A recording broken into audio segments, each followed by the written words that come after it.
नमस्कार दोस्तों, स्वागत है आपका एक बार फिर से हमारे चैनल सनातन लोक एसएल पर। जय श्री राम। कैसे हैं आप सब? नमस्कार दोस्तों।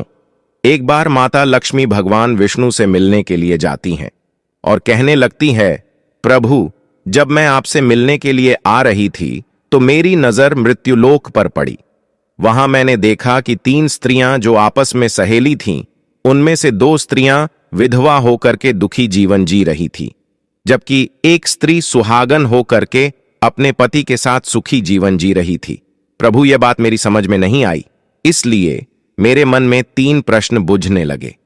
अब मैं आपसे यह चाहती हूं कि आप मेरे तीनों प्रश्नों के उत्तर दे करके मुझे संतुष्ट करने की कृपा करें। मित्रों, इस प्रकार माता लक्ष्मी की बात को सुनकर भगवान विष्णु कहते हैं, हे लक्ष्मी, तुम मुझे अपने तीनों कष्ट बताओ।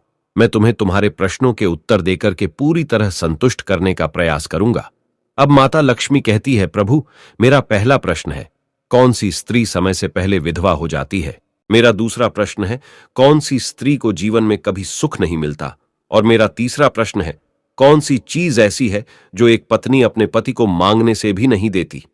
मित्रों, इस प्रकार माता लक्ष्मी के प्रश्नों को सुनकर के भगवान विष्णु कहने लगे, तुम जिन स्त्रियां की बात कर रही हो, उनमें से 2 स्त्रियां विधवा होकर अपना दुखी जीवन जी रही हैं, और वहीं पर एक स्त्री सुहागन होकर के अपने पति के साथ में अपना सुखी जीवन जी रही है।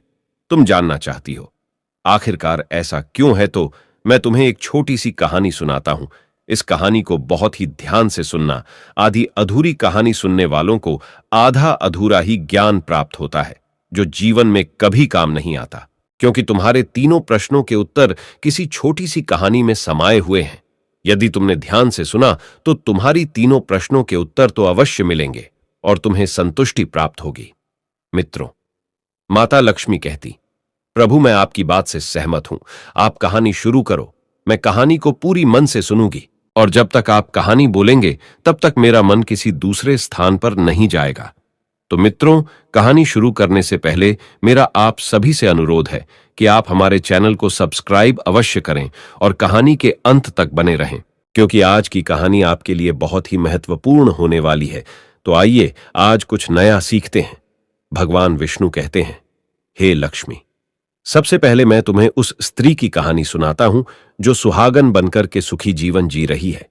देखो, जिस सुहागन स्त्री की तुम बात कर रही हो, वो स्त्री एक राजा के नौकर की पत्नी है, और जिस नौकर की वो पत्नी है, उस नौकर को अपनी पत्नी पर पूर्ण विश्वास और भरोसा है कि वो पतिव्रता है, जिसकी महिमा वो अपने साथियों में बार बार करता है।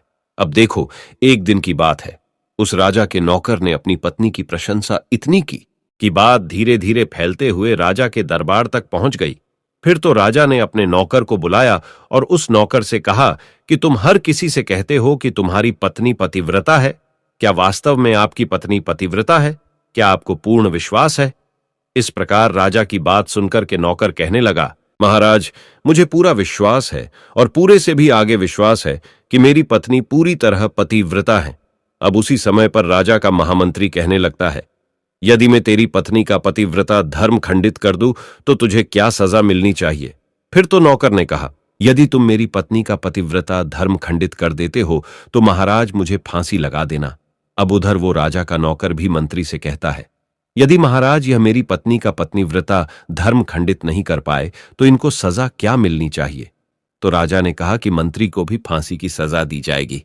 फिर भगवान विष्णु कहते, हे लक्ष्मी, मंत्री ने स्वीकार कर लिया और नौकर से पूछा कि क्या वस्तु लाऊं जिससे तू माने कि मैं तेरी पत्नी का धर्म खंडित करने में सफल हुआ? तो नौकर ने कहा, मंत्री, यदि तुम मेरे घर से जाकर के मेरे विवाह के समय पर मुझे एक पटका मिला था और एक कतार मिली थी, वो मेरी पत्नी ने बहुत ही संभाल कर रखी है, जो सुहाग की निशानी मानी जाती है। यदि तू पटका और कटार लाकर मुझे दिखा दे तो मैं मान जाऊंगा कि मेरी पत्नी का धर्म तूने पूरी तरह नष्ट कर दिया है। अब शर्त स्वीकार हो जाने के बाद में वो मंत्री शहर में जाता है और एक दूती से जाकर मिलता है। वो दूती हमेशा एक दूसरे से भिड़ने का काम करती थी, और जो काम कोई नहीं करता था वह काम करने में वो सक्षम थी।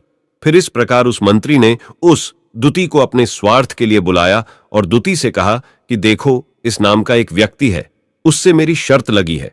और फिर उसने उस शर्त के बारे में उसको सारा कुछ बता दिया।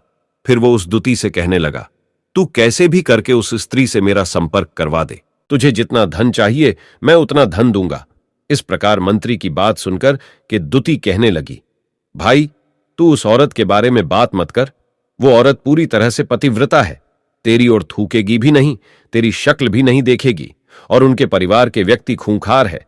तेरी खाल उतार लेंगे। तो मंत्री कहने लगा, ठीक है, यदि तू मेरा उससे संपर्क नहीं करवा सकती है तो एक काम कर दे, उसके घर जाकर के पटका और कटार चुरा कर ला दे, और उसकी पत्नी के गुप्तांग के पास में यदि कोई चिन्ह हो तो वो चिन्ह भी मुझे देख करके बता दे, फिर मैं तुझे मुंह मांगा इनाम दूंगा। यह बात दुती की समझ में आ गई और उसने कहा, ठीक है, मैं तुम्हारा काम अवश्य करूंगी। नौकर शहर में रहता था। दुती नौकर के घर जाती है, उसकी पत्नी से जाकर बोलती है, हे बेटी, मैं तेरी पति की बुआ हूं, मैं कई बरसों के बाद आई हूं। फिर उस स्त्री ने कहा, आओ बुआ जी, मैंने आपको पहले कभी देखा नहीं, इसलिए पहचान नहीं पाई। और इस प्रकार उस दुती को उस नौकर की पतिव्रता स्त्री ने बहुत बड़ा सम्मान दिया, मगर उसे क्या मालूम था कि यह उसके साथ में छल करने आई है। अब भगवान विष्णु कहते हैं, लक्ष्मी, इस प्रकार वो दुती उस पतिव्रता स्त्री के साथ में 2 दिन तक रुकी। जिस समय वो स्त्री स्नान करने लगी तो दुती उठ करके उस पतिव्रता के कमर मलने लगी। उस पतिव्रता स्त्री ने बहुत मना किया, फिर भी वो दुती नहीं मानी और कहने लगी, मुझे तो बेटी से भी प्यारी लगती हो तो मना मत करो। काफी दिनों के बाद में मेरी तुम्हारी मुलाकात पहली बार हुई है। अब ऐसा कहकर कि वह दुती मुख पर हाथ फिराने लगी। फिर आंखों को धोने के बहाने से उस दुती ने उस पतिव्रता स्त्री की आंखों पर पानी मार दिया और उस स्त्री की आंखें बंद हो गईं। इस प्रकार गुप्तांग के पास में जांघ पर उस स्त्री के एक तिल था जो दुती ने देख लिया। बस उसका काम बन गया। उधर ही स्नान करने के बाद में जब वह पतिव्रता स्त्री रसोई में खाना बनाने गई तो दुती को मौका मिल गया और उसने पटका और कटार उस नौकर के घर से चुरा ली और वहां से एकदम से भाग गई। और जाकर के दुती ने वो पटका और कटार मंत्री को दे दिए और उस पतिव्रता स्त्री के जांघ पर तिल की निशानी भी बता दी। फिर वह मंत्री पटका और कटार लेकर के सीधा राजा के दरबार में पहुंचा और राजा से जाकर कहा, महाराज, मैंने नौकर की पत्नी के साथ में 2 दिन बिताए और यह पटका तथा कटार उसी के हाथों से लेकर आया हूं। फिर तो राजा ने दरबार लगाया और नौकर को बुलाया तथा महामंत्री से सभा में पटका और कटार नौकर को दिखाने के लिए कहा। फिर राजा की आज्ञा पाकर के मंत्री ने उस नौकर को पटका और कटार दिखाई और उसकी पत्नी की जांघ पर तिल भी बताया तो नौकर मान गया कि वास्तव में आज मेरी पत्नी ने अपना पतिव्रता धर्म पूरी तरह से भंग करवा लिया। भगवान विष्णु कहते हैं, लक्ष्मी, फिर तो राजा ने फांसी का दिन 15 दिन के बाद में रख दिया और कहा कि नौकर को 15 दिन के बाद में फांसी पर चढ़ाया जाएगा। और इस प्रकार से नौकर से उसकी अंतिम इच्छा पूछी तो नौकर ने कहा कि मैं अपनी पत्नी से अंतिम बार मिलना चाहता हूं।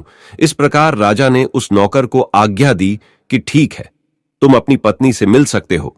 फिर नौकर अपने घर गया और अपनी पत्नी से कहा कि आपने मेरे साथ में बहुत बड़ा विश्वासघात किया। मैंने आपके विश्वास पर मंत्री से ऐसी शर्त लगाई थी कि राजा के दरबार में राजा के सामने मैंने कहा था कि मेरी पत्नी का पतिव्रता धर्म कोई नष्ट कर दे तो मुझे फांसी लगा देना। अब मुझे 15 दिन के बाद में फांसी लगा दी जाएगी। मेरे साथ विश्वासघात करके तुमने ठीक नहीं किया। उस पतिव्रता स्त्री ने अपने पति को सारी बात बताई, मगर उसे विश्वास नहीं हुआ और वह राजा के दरबार में पहुंच गया। फिर नौकर राजा के दरबार में पहुंचा तो फिर उसे कैद में डलवा दिया गया। अब उधर नौकर की पतिव्रता धर्मपत्नी ने परमात्मा को याद किया और अपना भेष बदल करके राजा के दरबार में गई और राजा से नाच दिखाने की आज्ञा मांगने लगी, क्योंकि वो स्त्री बहुत ही सुंदर थी और उधर राजा शौकीन होते हैं। इसलिए राजा ने आज्ञा दे दी कि सभी मंत्री संतरी आदि उपस्थित होकर के इस सुंदरी का नाच करवाने की पूरी व्यवस्था करें। भगवान विष्णु कहते हैं, लक्ष्मी, फिर तो सब मंत्री महामंत्री राजा आदि दरबार में उपस्थित हुए और फिर उस नौकर की धर्मपत्नी ने जब नाचना शुरू किया तो राजा को उस स्त्री का नाच बहुत ही सुंदर लगा। और फिर राजा ने कहा, तुम मुझसे क्या मांगना चाहती हो? तुम जो भी मांगोगी मैं तुम्हें वही दूंगा। फिर उस नौकर की पतिव्रता स्त्री ने कहा, महाराज, आपकी सभा में मेरा चोर है जिसने मेरे रुपए लिए थे मगर आज तक वापस नहीं दिए, उसे फांसी की सजा दे दीजिए। अब राजा ने कहा, ठीक है, बताओ मेरे दरबार में तुम्हारा चोर कौन है, उसका नाम क्या है? मैं उसको फांसी की सजा अवश्य दूंगा। भगवान विष्णु कहते। फिर उस नौकर की पतिव्रता स्त्री ने कहा, महाराजा, आपका मंत्री मेरा चोर है, आप इनको फांसी की सजा अवश्य दे। अब उधर जैसे ही मंत्री ने सुना कि ये सुंदरी मुझे अपना चोर बता रही हैं, तो मंत्री कहने लगा, महाराज, मैं कसम खाकर कहता हूं कि मैंने इसका कभी कुछ नहीं चुराया है। मैंने इसे आज तक कभी देखा ही नहीं है, तो मैं चोरी कैसे कर सकता हूं? मैंने आज तक इसकी शक्ल ही नहीं देखी है। अब भगवान विष्णु कहते हैं, लक्ष्मी, जैसे ही मंत्री ने कहा कि मैंने इस सुंदरी की आज तक शक्ल ही नहीं देखी है, तो वो सुंदरी कहने लगी, महाराज, ये मंत्री मुझे जानता नहीं है, तो आप इससे ये पूछो कि ये पटका और कटार कहां से लाया था। मैं उस नौकर की पत्नी हूं जो आपके यहां पर नौकरी करता है, और आप मेरे निर्दोष पति को फांसी चढ़ाने वाले हैं। अब मैं आपको पूरी दस्ता सुनाती हूं। ये जो आपका मंत्री है, इसने मेरे पास में अपनी एक दुती को भेज करके मेरी जांघ के तिल का पता लगाया, और उसी ने यह पटका और कटार चुरा कर के इसको लाकर के दी। और आपके मंत्री के द्वारा भेजी गई दुती जब मेरे घर पर आई थी, तो उसने मुझसे कहा था कि वो मेरे पति की बुआ है और वह पहली बार आई है, इसीलिए मैं उसको पहचान नहीं सकी। और महाराज, जिस प्रकार मैंने उस स्त्री को अपने यहां पर बहुत बड़ा सम्मान दिया और अपने घर पर उसके ठहरने की व्यवस्था की, और इस प्रकार उस नौकर की पतिव्रता स्त्री की बात को सुन करके राजा ने दुती को बुलाया। फिर उस दुती ने राजा को सारी सच्चाई बता दी, जिससे राजा ने उस नौकर को रिहा कर दिया और मंत्री को फांसी पर चढ़ा दिया। भगवान विष्णु कहते हैं, हे लक्ष्मी, इस प्रकार उस नौकर की पतिव्रता स्त्री ने अंत में राजा से कहा, महाराज, मैं अपने पति से बहुत प्यार करती हूं। मैं एक चरित्रवान स्त्री हूं। कभी भी मैं अपने पति का नाम तक अपने मुंह से नहीं लेती। भगवान विष्णु कहते हैं, लक्ष्मी, मेरी कहानी पूरी होती है। अब तुम अपने तीनों प्रश्नों के उत्तर सुनो। तुम्हारा पहला प्रश्न था, कौन सी स्त्री समय से पहले विधवा हो जाती है? तो जो स्त्रियां अपने पति का नाम लेती हैं, वो समय से पहले विधवा हो जाती हैं, क्योंकि पति का नाम लेने से पति की उम्र कम हो जाती है और समय से पहले ही उनके पति की मृत्यु हो जाती है।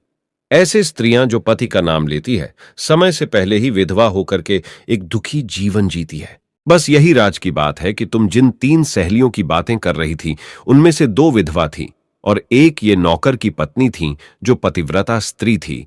ये पतिव्रता स्त्री कभी भी अपने पति का नाम मुंह से नहीं लेती थीं, और उधर वो 2 स्त्रियां जो विधवा होकर जीवन दुखी होकर जी रही है, वो हमेशा अपने पति का नाम लेकर ही बुलाती थी, जिसकी वजह से उनके पति की उम्र कम हुई और फिर वो दोनों स्त्रियां समय से पहले ही विधवा हो गईं और आज वो दुखी जीवन जी रही हैं।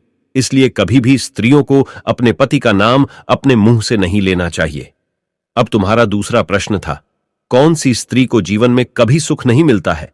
तो समझ लो, जो स्त्रियां अपने पति के बिना अनुमति के किसी तीर्थ स्थान या उत्सव में जाती हैं, उनके जीवन में कभी सुख नहीं आता। ऐसी स्त्रियां जीवन पर दुखी रहती हैं और उन्हें पति का कभी प्रेम नहीं मिलता। भगवान विष्णु कहते हैं, लक्ष्मी, तुम्हारा तीसरा प्रश्न था कि ऐसी कौन सी चीज है जो एक पत्नी अपने पति को मांगने से भी नहीं देती? तो समझ लो, वह चीज गाली है। एक चरित्रवान स्त्री कभी अपने पति को गाली नहीं दे सकती, और जो स्त्री गाली देती है वो स्त्री कभी चरित्रवान नहीं होती, और ऐसी स्त्री जीवन भर रोती है, उसके जीवन में कभी सुखी नहीं आती, और समय से पहले ही ऐसे स्त्री विधवा हो जाती है। मित्रों, इस प्रकार कहानी सुनने के बाद में माता लक्ष्मी पूरी तरह से अपने तीनों प्रश्नों से संतुष्ट होकर कहती हैं, प्रभु, वास्तव में जो स्त्री चरित्रवान होती है वो कभी दुखी जीवन नहीं जीती है, क्योंकि ऐसे घर में लक्ष्मी का सदा वास होता है और वह घर धन धान्य से हमेशा भरपूर बना रहता है। ऐसी स्त्रियां हमेशा घर को स्वर्ग बना देती हैं। तो दोस्तों, यदि आपको ये वीडियो पसंद आई हो तो प्लीज आप हमारे चैनल को सब्सक्राइब अवश्य करें, वीडियो को लाइक करें, और दोस्तों, सच्ची श्रद्धा से कमेंट में जरूर लिखें, जय श्री राम, जय हनुमान। साथ ही देवों के देव हर हर महादेव सदैव आप पर अपनी कृपा बनाए रखे। प्रिय मित्रों, वीडियो को अंत तक देखने के लिए धन्यवाद। जय श्री राम।